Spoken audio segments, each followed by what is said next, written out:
Ricky Starks debuts for NXT, Backlash to WWE booking changing WrestleMania plans, Kenny Omega shoots on Logan Paul, and more. I am Luke Owen, the championship has chosen me, and you've chosen to watch the WrestleTalk news. Support WrestleTalk! Get exclusive bonus videos over at patreon.com/WrestleTalk. Did you know that Kevin Owens' son is like really tall? Massive he is. Just look at the lad! But sometimes you need to see things to scale. For example, did you know the 90s video game challenge TV show Games Master once borrowed his PlayStation to play Parappa the Rapper? Here's a picture for proof. He was also on this series of the UK version of The Traitors. But perhaps the best to scale image we can present is a photo of Kevin Owens' son next to the giant Amos. You know, the really tall guy that hasn't been on TV for ages. So, are you ready? Look at that! He's like up to his cheek, and the whole point of Amos is that he's dead tall. My God, you're tall. From what KO has said in interviews though, his son has little interest in getting in the ring. Maybe Kevin Owens can jump off him the next time he has a mad ladder match on pay-per-view or something. But it means that we probably won't be seeing him show up in NXT. But someone new did show up on last night's show. Over the weekend, news broke that WWE had released several names from their contracts, like the Good Brothers, Elektra Lopez and Cedric Alexander, while telling Sonya Deville that her contract would not be renewed. And anything WWE can do, AEW can also do, but not smart enough to do on a Friday night where it's buried in the weekend news cycle, as it was reported that AEW had come to terms with the releases of Malachi Black Miro and Ricky Starks, but not Rey Fenix, sorry Penta. Malachi had been on the cards for some time, with Fightful Select reporting last month that he was finishing up with the company, and Miro had also reportedly asked for his release quite some time ago. Ricky Starks was someone who'd become a huge question mark for AEW. Starks got several major pushes within All Elite Wrestling, as well as feuds with top stars like Bryan Danielson, CM Punk, Chris Jericho and Adam Copeland. He and his tag partner Big Bill squashed FTR to win the tag team championships, but sadly an injury to Starks cut that run short, and there were reports that he and AEW clashed over the creative direction of the team, reports that Starks denies. It was reported that he'd asked for his release in January, but it was turned down. Fightful Select noted that he was looking to work out the rest of his AEW deal after the option was picked up, but he wasn't brought in for TV tapings, and All Elite Wrestling blocked his appearances with GCW, though reportedly that was due to Tony Khan not being happy with comments Effie made about him and his father on a podcast. Fightful Select had been told that Black Mirror and Starks' release were happening on Friday but did not become official until Monday. Reportedly, none of them had non-compete clauses like WWE talent do and could show up wherever they wanted, whenever they wanted, which is exactly what Starks literally did the next day. Starks appeared in the crowd on last night's NXT for a promo where he said if NXT is the future of professional wrestling, well guess what? You need an absolute superstar of the future. If this is the hottest brand, well you need the hottest free agent right now, baby. Do not let the handsome face and expensive fragrance fool you. I am here to turn this place upside down. Though the crowd chanted "Ricky, Ricky" at him, Starks used the Scott Hall phrase, "You know who I am," and never said his own name. And there might be a reason why. With regards to the crowd chanting his name, Fightful Select are reporting that we're told that this was the expected reaction and that not mentioning him by name wasn't an accident. However, we've not been told why specifically that is. Which means it's time to play Guess That New Name! Who's that Pokemon?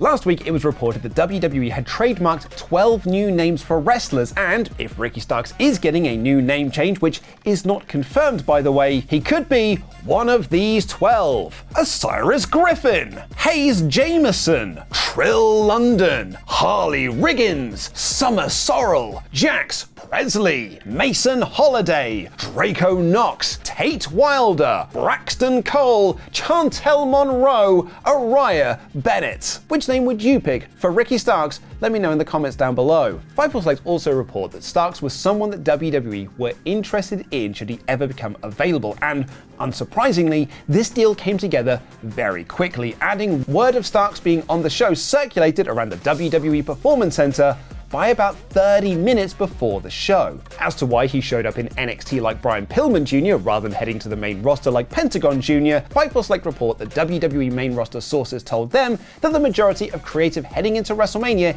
is planned, and NXT would be much more fluid working him into the fold. Several WWE names tweeted about the debut, with Carmelo Hayes putting out not one, not two, not four, but 3 fire emojis, and CM Punk tweeted a happy face emoji. Jade Cargill, who also jumped from AEW to WWE, tweeted, "My best friend, so proud," to which Starks responded saying, "We did it." A good person to have in your corner is The Undertaker, who talked about Starks' debut on Busted Open Radio, saying that Ricky actually helped train Michelle McCool for one of her Royal Rumble surprises. He added, "I've seen him a few times here and there, and I've always had great conversations with him. He's such a good kid, such a respectful kid." Are you excited to see Ricky Starks in WWE? What would you have him do next? Let me know in the comments down below. Because if you shout loud enough, maybe WWE will listen. Over the last year or so, Ollie and I have looked back at WWE in 2012 through 2014, a time that saw a big trend of the WWE fan base telling WWE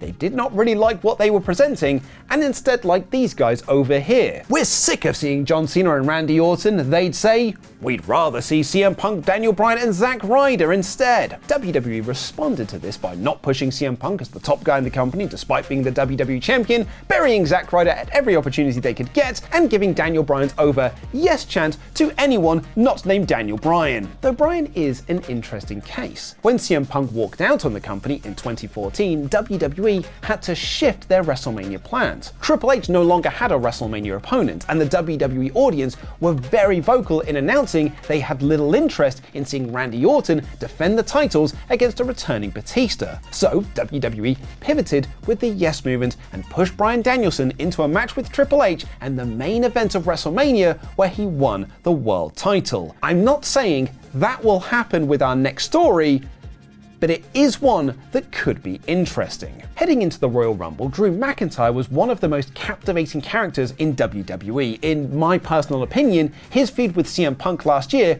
was far and away WWE's best feud of the year, and their Hell in a Cell match was far and away WWE's best match. He had a brilliant segment on Raw with Paul Heyman where he announced that he was gunning for Roman Reigns, calling himself the Bloodline Daddy. But at the Royal Rumble, he was eliminated rather unceremoniously by Damian Priest and has now moved to SmackDown to begin a feud with him leading into Mania. That oddly was a report from the Daily Mail here in the UK, who first reported this was the Mania direction for McIntyre, who even noted that there were those in WWE who felt this was a nothing match. The newspaper also claimed that Drew's frustrations with WWE weren't just heat with LA Knight for taking too much time to get his spots in, which meant production nearly missed his elimination, reportedly storming out of the arena before the match finished, but also with his WrestleMania plans. We saw some of that same sentiment in our comments and in our Ultra Chats on the WrestleTalk podcast. It's nothing against Damian Priest, it's just that it didn't scream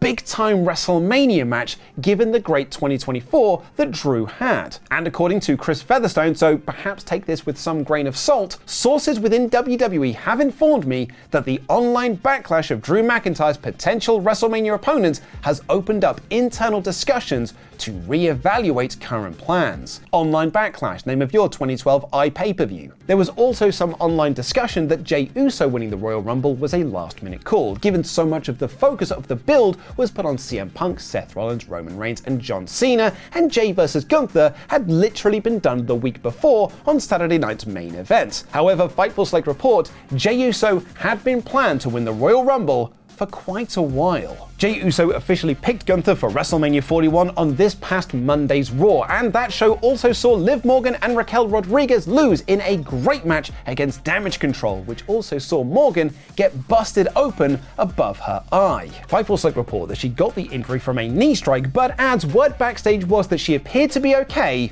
but may need stitches. Raw also saw Logan Paul qualify for the Elimination Chamber by beating Rey Mysterio in a perfectly fine match. Paul got huge boos from the WWE crowd like they'd just seen Hulk Hogan come out to promote his new beer, and the online reaction to the Mysterio match was, I'd say, fairly muted. Paul surprised a lot of people when he started doing matches in WWE, as he was way better than a lot of people expected. Ollie Davis even noted he was annoyingly good at wrestling due to his incredible athleticism. But he has not convinced everyone, including arguably one of the best wrestlers in the world right now, Kenny by God Omega, who said, "I'm glad he's able to convince you that he's a fantastic wrestler. Could he walk into New Japan and have an actual banger every night? No, he absolutely could not." To be fair, Kenny, I'm not sure Logan Paul would be allowed to walk into New Japan Pro Wrestling, but we'd better get Dominic Mysterio to follow up on that if he's ever allowed back on Logan Paul's podcast. It's Wednesday and it's hump day, so sit your ass down and watch this 4-hour review of Ollie and I looking at WrestleMania 27, the one with Michael Cole and Jerry Lawler, as we chart the return of The Rock to WWE. We're recording our review of WrestleMania 28 today, which goes live next week, so get yourselves all prepped and ready by watching the first episode right now.